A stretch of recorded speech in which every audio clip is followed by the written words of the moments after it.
Democratic Congressman Elijah Cummings. Congressman, thank you for coming.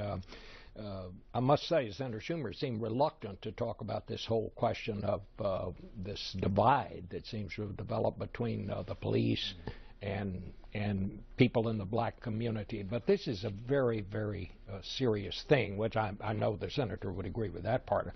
But I want to ask you, do you see what's happening in New York?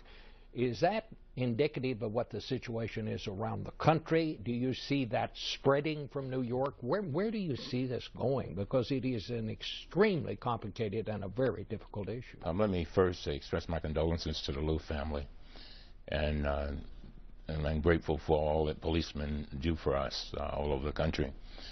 It is a national problem, no doubt about it.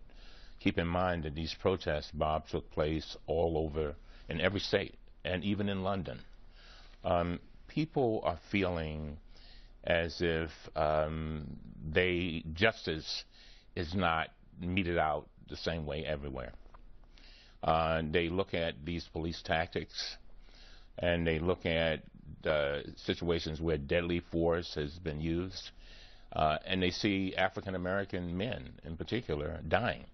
One survey said that of the 400 or so deaths from police officers with guns, that 96% of them were white officers killing African Americans.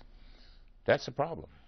And so I think what we have to do is we have to tone it down a little bit and try to create an atmosphere where police, community are working together to solve problems, and bring some solutions to these problems. Keep in mind, Cincinnati had major problems a few years ago, and they sat down, they worked with the community, worked with the police, and they were able to come up with some good solutions. I understand exactly what you're saying, but the fact is police put their lives on the line. That's every right. single Bob. How do you combine an appreciation of that with getting to the root of what you see and what I see as some very real problems? Bob, no doubt about it. They have a dangerous job. I have policemen in my family, and there's little room for error. But I think what we have to make folks realize is that we police realize it's not an us against them. And the community must realize it's not a us against them. It's us working together. And so trust has to be established. And there are three things that we've really got to do. We've got to look at tracking, first of all, to see how pervasive these problems are. Training to make sure that police are properly trained to address issues, and there may be issues where excessive force should not be used. And then we got to have accountability. All three of those things are so important. But the police have to understand that they need the community, and the community needs them. I practiced law for years, criminal law for years. I can tell you, Bob, you're not going to solve crime without the cooperation of the community. And so we've got to show that it's a win-win situation. I say police and community, it's not about moving to common ground.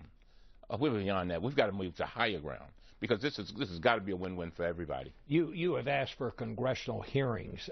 Will that really make a difference here? I mean, everybody's always investigating something, and do we need congressional hearings? Bob, I really believe that we need to do it. We investigated the Affordable Care Act of 12 hearings, 3 dozen hearings. We need to look at this, because this is something that affects a very significant part of our population. We need to deal with this, and we can deal with it, but we've got to sit down and say, okay, we've got to go in another direction. We've got to work together. And so, no, it will help. We need to, right after Ferguson, I sent a letter along with 130 leaders asking the president to establish a task force, which he has now done, asking him to look at the idea of body cameras. He has endorsed that. And so we're seeing movement already. I, along with Chairman Ranking Member Thompson and other ranking members, have asked the Speaker to pull together hearings, because the Speaker has already said that he thinks it's not a bad idea. So I think it will be helpful. Well, I wish you the best on that. I do too. Thank you very much.